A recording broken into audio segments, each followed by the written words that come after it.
Hi, Stephanie Beninati here with Strategic Insurance Services, and we're going to talk about shopping for the best rates. So, I think what's important, first of all, to know is what we are in what is called a hard market, and in certain states where there is a particularly high construction defect litigation, insurance carriers are not offering the most competitive products and often not even a lot of products.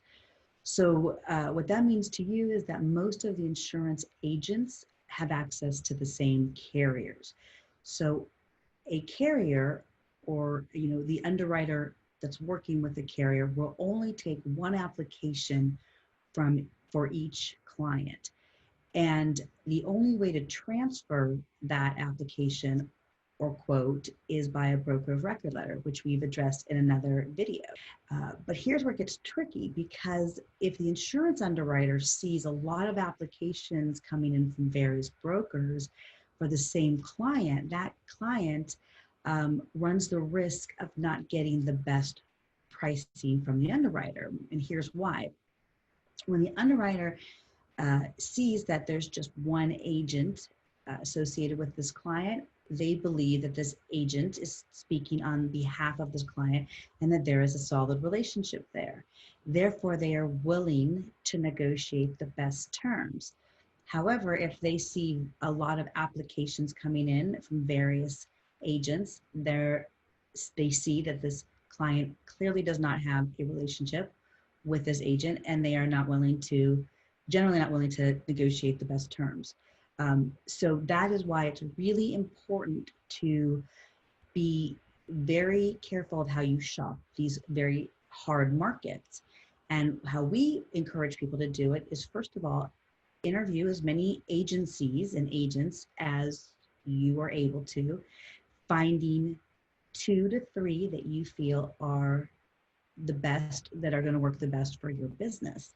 Then identify them as an A, B, or C, the one that you like the best.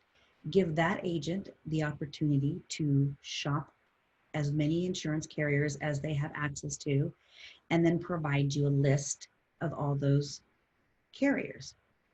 You then go to agent B and you say, here is a list of all the carriers we've already approached.